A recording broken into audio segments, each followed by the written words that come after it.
So yun, good day mga kapirata. Bali ngayon ay ipa-vlog natin yung nabalitaan natin about sa NCAP. Bali i-implement na nga pala yung NCAP ngayon. Tama ba? May 26 ngayon 2025.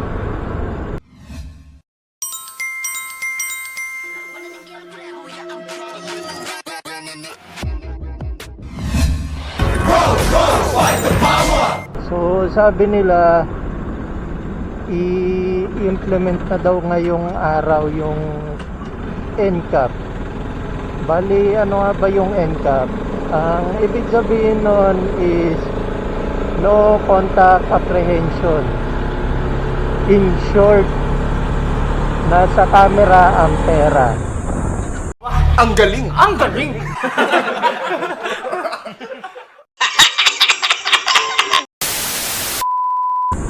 Pero syempre, joke lang yan. So yan nga, yung no contact comprehension, bali ang ginagawa nito is instead na may enforcer na manghuhuli sa'yo sa kalsada, ang ginagawa niya is ano na lang, bibidyohan na lang kayo. Tapos pag nahuli kayo sa camera ng MMDA na kumbaga sa sa other term napitikan at may violation silang nakita, automatic yun, may ticket kayo, tapos wala na kayong parang way na mai-contest siya unless dumating na yung ticket. Bali i-email sa inyo yung ticket or ipapadala yata through your mailing address, yung sa address nyo sa bahay, dun yata siya ipapadala. Tapos pag na-receive nyo na yon, tapos pag magbabayad na kayo ng mga penalties, dun nyo na siya pwede i-contest. Hindi na kayo pwedeng mag-contest sa yung pagka katulad dati na may enforcer na present, tapos doon nyo i-contest. Ngayon lahat mako-contest nyo pag magbabayad na kayo. So para sa akin, meron namang magandang magagawa yung NCAP na yan.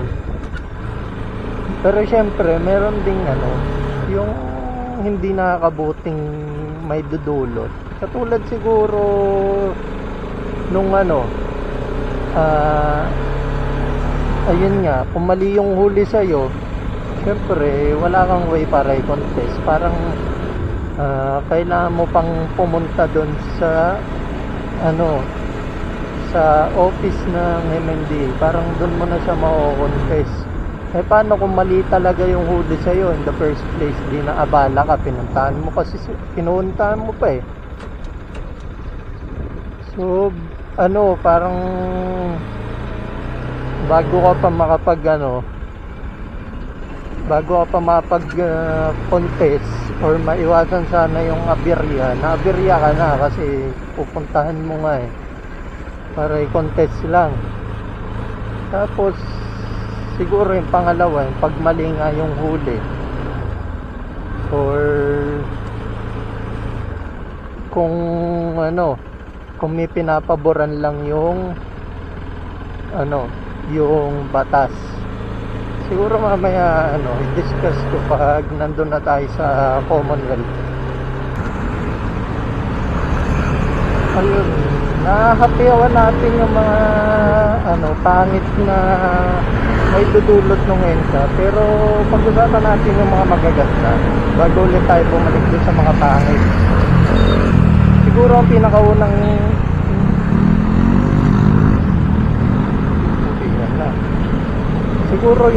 pinakaunang maganda niya magagawa ay nga bawas kamote talaga.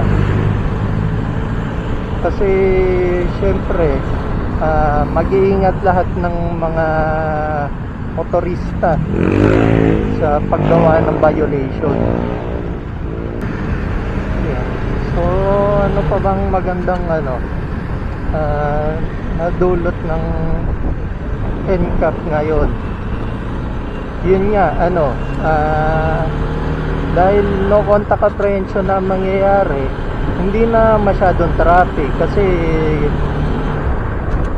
alam niyo yun, yung pag may nag-contest kasi kuwari pinapara ng ng driver ay pinara ng enforcer yung driver. Siyempre pag pinara nila yan haharang sa kalsada, tapos siyempre may pag-away pa yung driver, ayun, magsisimula ng traffic yun.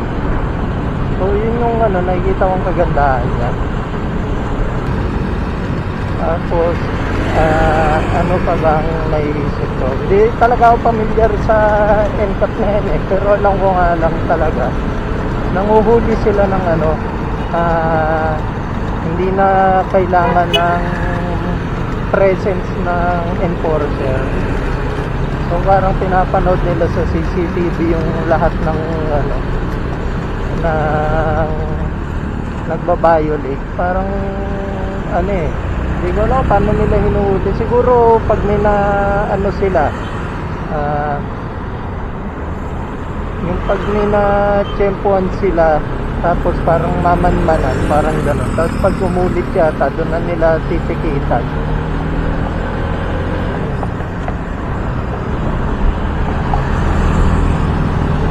Tapos ano pa ba kagandahan ng NCAP? Ayun nga, bukod doon sa wala nang hindi na magta-traffic, syempre mabilis yung yung process kasi wala nang rereklamuhan so talagang kung yung violation, babayaran na lang talaga, lalo na kung tama yung huli. Ayun yung doon, syempre kung tama yung huli sa'yo, syempre bayad ka na. Tapos ano pa ba, ayun, yung kagandahan ba nun, may video. Sana may video talaga, wag lang yung picture.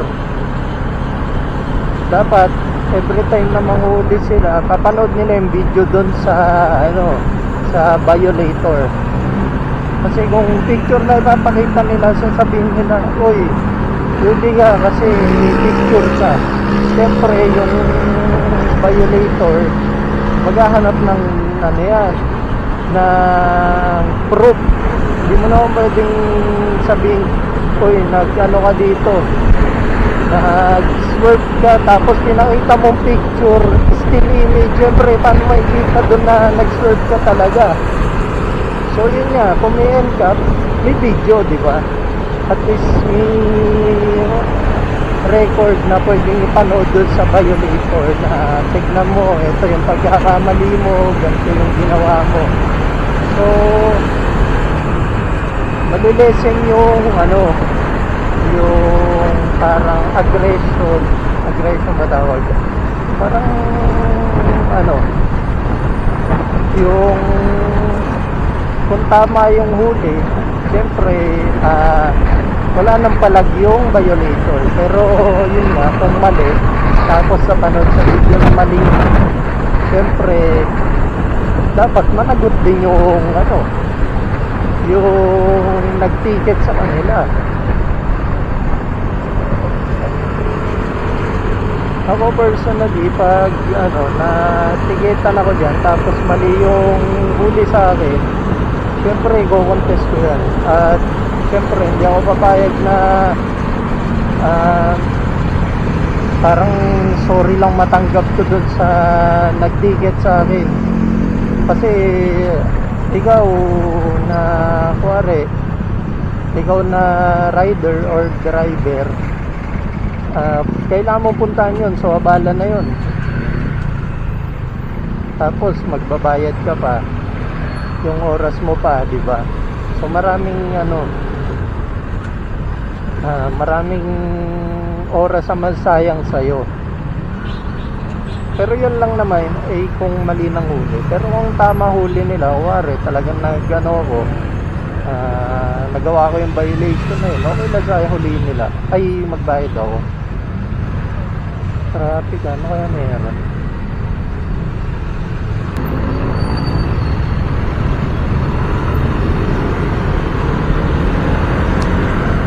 nasiraan na ata doon.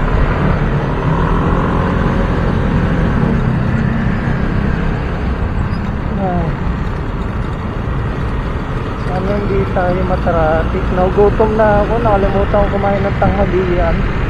Yung nabili ko lang almusal. Oh no, feeling ko naman tuloy-tuloy yung biyahe ngayon. Pero gutom na talaga ako eh.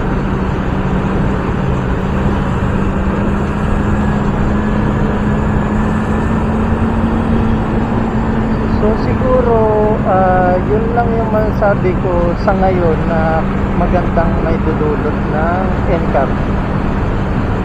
Yung mga masasama, masama talaga. Hindi, basta yung mga negative ng NCAP, siguro unahin na natin yung yung hindi mo mako-contest.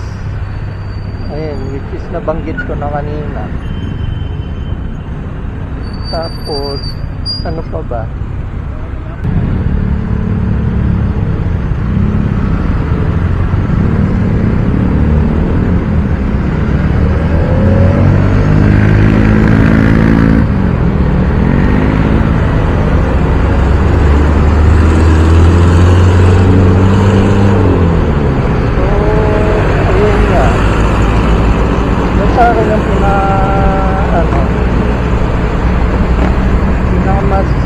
Masamang madudulot na NCAP pag mali talaga yun talaga yun. Tapos pag inano yung pag nag-power tripping yung nagpapatupad ng NCAP or yung naninisi, kasi hindi talaga natin alam kung paano sila manghuli. Feeling ko naman ina-explain doon sa pinapadalang letter, pero yun nga, syempre may mga times talaga na may loophole yung yung mga ganyang batas At siguro yung yung una, yung pag sa Commonwealth, siguro magbigay na lang talaga tayo na example. Kasi ito talaga nararanasan ko to pag dumadaan ako sa Commonwealth.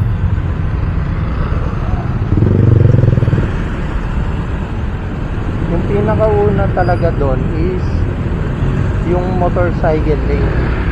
So pag lumabas ka ba sa motorcycle lane, automatic huli ka or mapicturean ka. Kasi hindi natin masabi mamaya 1 seconds ka pala lumalabas dun sa lane ng motorcycle, may huli ka na. Saka ano lang ba yun yung sa motorcycle lane, pag motor lang ba lumabas, may violation rin ba yung kotse pag pumasok sila dun or tumambay sila? Traffic naman, ang init pa. So yun dapat mag-clear dun sa NCAP na yun, kasi napaka-unfair nun. Kuwari, isipin mo, motorcycle na lumabas sa MC lane, automatic ticket.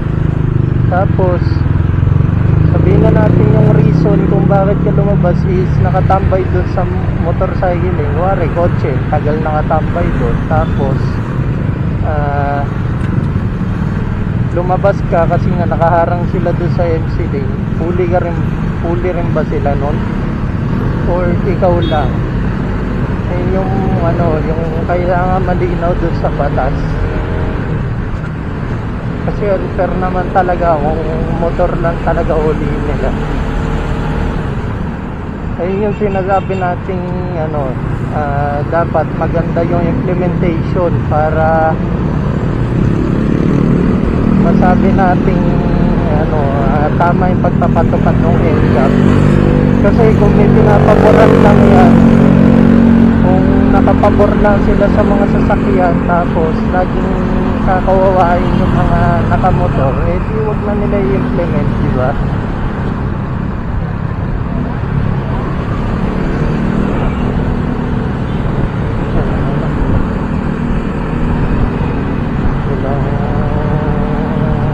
tawag dyan, helmet. Lupit ah. Alam ko dahil may huli dito eh. Pero yun, shoutout sa inyo. Ayan yung mga dapat ini-encap.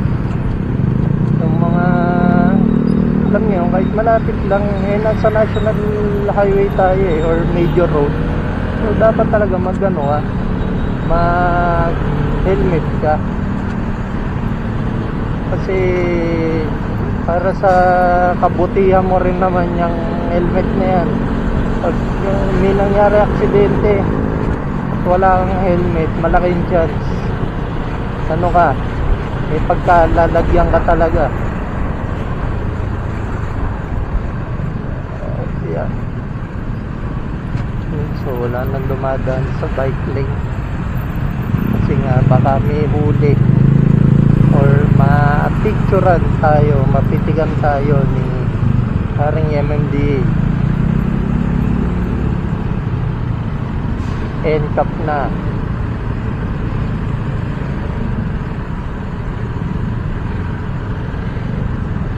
So yun lang naman yung yung parang ano tawag dito,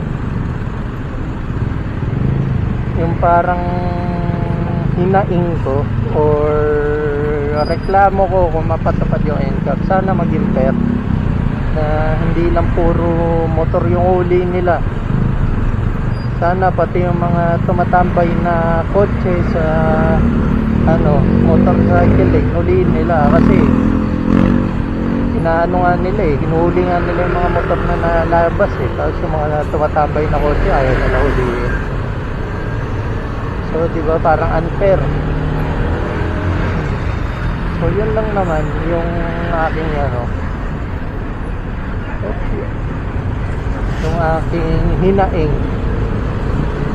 Pero kung mapatupad talaga ng yan ng maayos, maganda talaga yung NCAP. Ayun, tulad pala nun, nung example na rin yun, yung lumabas ako ng sandali, pumasok ako ng bike lane, huli kaya yun. Siguro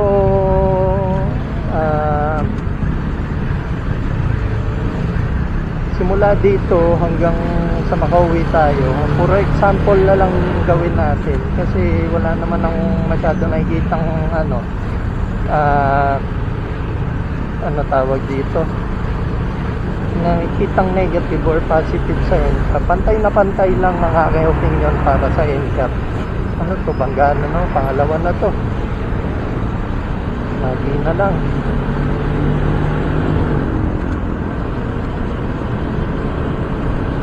So yun nga, bago sana pala nila sinimulan tong NCAP, sana inayos muna nila yung kalsada or inayos muna nila yung rules para dyan sa paggamit ng kalsada. Kung yung MC lane ba is para sa motorcycle lang or shared lane siya katulad ng iba. Kasi kung shared lane siya, dapat hindi mo anin yung mga motor na lumalabas dyan. Wala dapat violation yung mga motor na lalabas sa MC lane. Pero kung may violation sila paglabas dyan, marami magwawala niyan sigurado. Lalo na shared lane nyo. Pero kung i-exclusive nyo naman yung motorcycle lane, sana hindi nila padaanin talaga yung kotse. Ayun lang yung gusto kong mangyari. So yun, siguro puro example na lang gawin natin dito kasi nasa Commonwealth na tayo So far naman parang wala namang lumalabag. Parang lahat naman sumusunod. Ayan, mga motor nasa motorcycle lane. Pero parang part na unfair pa rin pala doon sa bandang Solivit. Mamaya pakita ko kung bakit unfair doon.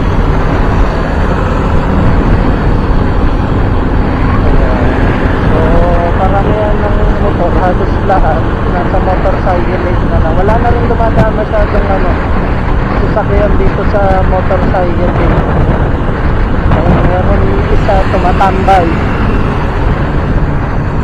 Pero mukha naman paligo siya. Ayan, so pag ganyan ba, huli yan. Kasi ano to eh, motorcycle din, sabi nga nila. Tapos hindi exclusive. Sabihin mo naman, tumaan lang si Kuya. Pero kung tumambay siya, may huli kaya yun. Ayun yung gusto ko malaman. Or pag ako ba lumabas ako sa motorcycle eh, mga ilang minutes or ilang seconds bago masabing may violation ako.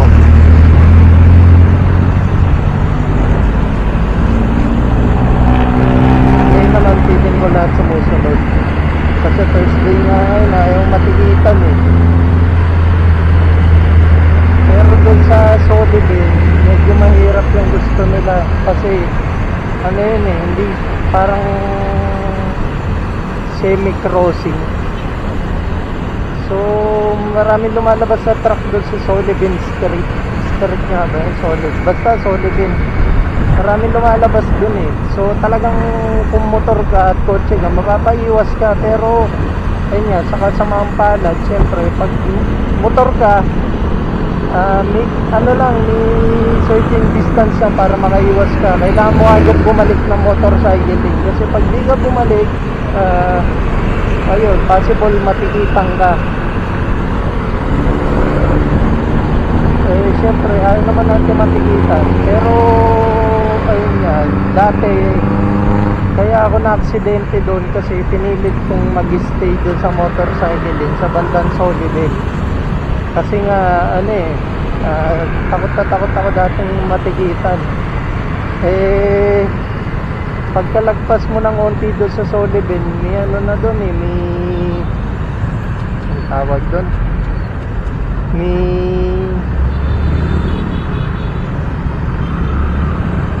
nakakabanggaan na naman.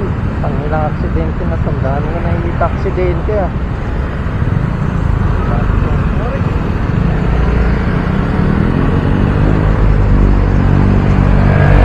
May aksidente yun, anong meron. So ayun, dati na aksidente nga ako doon sa bandang Solibin. Kasi nga pagkalagpas mo na konti sa Solibin, may ano dun eh, may ano tawag dito, may mga enforcer doon sa paliguna. So kailangan mo mag ano talaga, mag-ingat. Pag hindi ka bumalik agad sa lane mo, huli ka na enforcer. Eh lalo na ngayon, NCAP mo yan, syempre mas ano ngayon, mas mahirap ngayon kasi wala kang way para mag-contest. Hindi mo masabing umiwas na ako kasi ano eh, nakita mo naman puro truck yung dumadaan dyan, tapos yung mga kotse parang ano, tutumbukin yung pader kung makagilid. So yun, hindi mo mako-contest kagad yun. Tapos ayun pa, yung isa pang medyo nakikita kong nakakatakot, yung ano, dapat mag U-turn ka lang pag 200 meters ka na lang sa U-turn slot. So malapit-lapit na yun eh, paano kung traffic, hindi ka agad makaka U-turn, hindi ka agad makaka ano. So kasi ako dati ginagawa ko, buwelo talaga ako, siguro mga 300-400 meters pa lang, pupunta na ako sa innermost lane para makabuelo ako ng U-turn. Ano katulad yun, so makalis. So bawal mo mag-overtake kasi baka mahuli.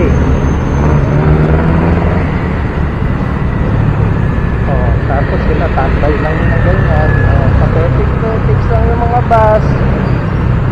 Tapos motor, bawal lumabas kasi solid blue lane ay blue line, diba? Ayun yung unfair. Pag yan yung na-exploit. Tapos tulak na nga kami palabas kanina nung ano eh, nung bus eh. Pag di mo iniwasan yun, aksidente, abutin mo. So ano gagawin namin, diba?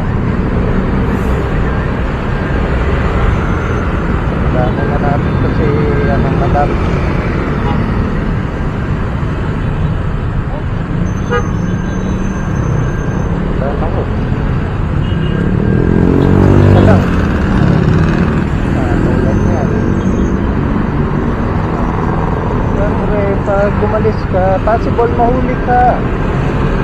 Kaya dapat stay ka lang sa lane mo kahit maipit ka na ng mga naglalaki ang truck.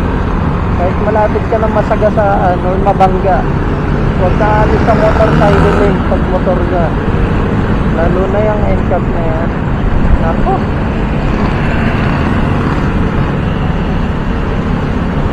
Kaya dapat gandahan nila yung implementation niya. Kasi kung pangit ang implementation niya, nangyayari niya, perahan kaming mga nagmomotor. Lahat na nagmomotor, nako parang kumikitang kabuhayan para sa kanila.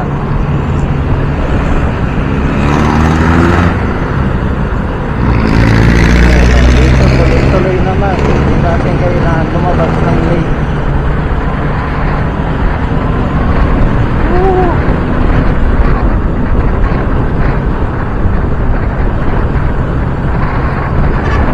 Wala ngayong mga dumadaan na sasakyan, wala ngayong umaharang sa motorcycle eh. Siguro alam din nila possible mahuli sila pag ginawa nilang tambayan yan. Ayun, so yan katulad yan siyempre alis tayo. Kita nyo naman yan, nakatambay yan. Pag di mo inalisan yan, nangyari sa'yo, mamaya yung likod mo may malupong bumangga sa isang likod. Ayun, isang example. Ano bang huli sa ganun? May ticket na ba ako? Dito pa yung motorcycle lane dito halos na palengke na.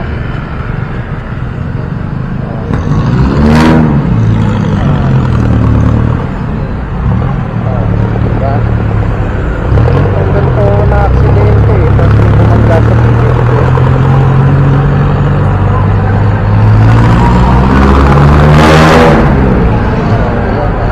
Sampay motorcycle lane. Nako, baka matigisan ako na ito. Tagal ko sa tagal kong wala sa motorcycle lane.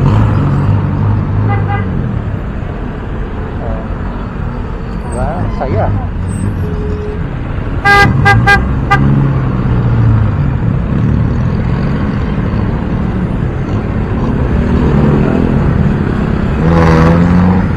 Ang saya.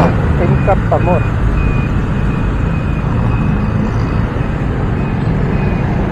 Bago sana sila mag-implement sa mga engkap na, tatayusin muna nila yung yung daloy ng traffic o yung kalsada. Tulad nga, wala ako sa motorcycle lane. Kasi dito banda, ito yung sinasabi ko sa Solibin. Ayun diba hindi ako lalabas. Dahil ang daming sasakyan.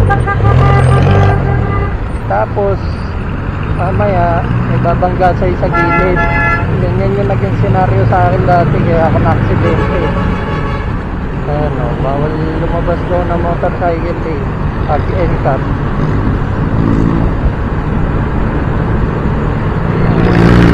Ito lang daw tayo, tignan nyo, tambayan ng bus. Tapos 200 meters bago tayo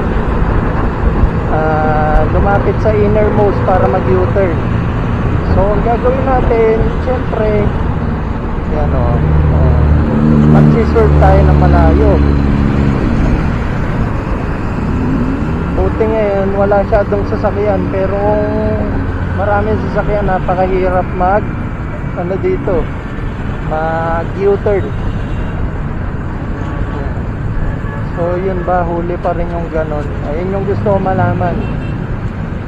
Hindi naman ako galit sa NCAP talaga, kasi ayun nga, mapapaganda niya yung daloy ng traffic kung maganda yung implementation. Pero kung pangit talaga yung implementation, yan, magiging basura yung na yan, yung no contact apprehension. Talaga magiging pera yan ng ng mga buhaya. Allegedly. Pero sana nga, maayos nila yung ano niyan, yung ganyang problema. Hindi pwede yung huli lang sila ng huli, tapos wala man silang ginagawa sa traffic. Katulad nito, hindi gago daw makabalik sa lane. Lapit ko na sa ano, lagpas 200 meters na to eh.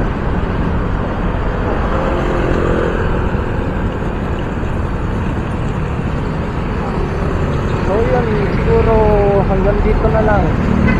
Dito ko natapusin yung vlog kasi pinakita ko lang talaga yung ano, yung mga struggles natin.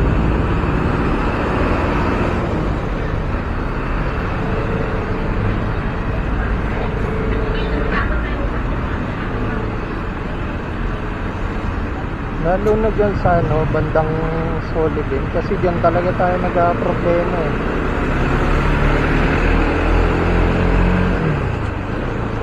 So yun guys, kung nagustuhan niyo yung video, pahingin naman ako ng ano, ng like and subscribe. Saka hit nyo na rin yung notification bell para updated kayo sa ating mga upload. So hanggang dito na lang guys. Babush na!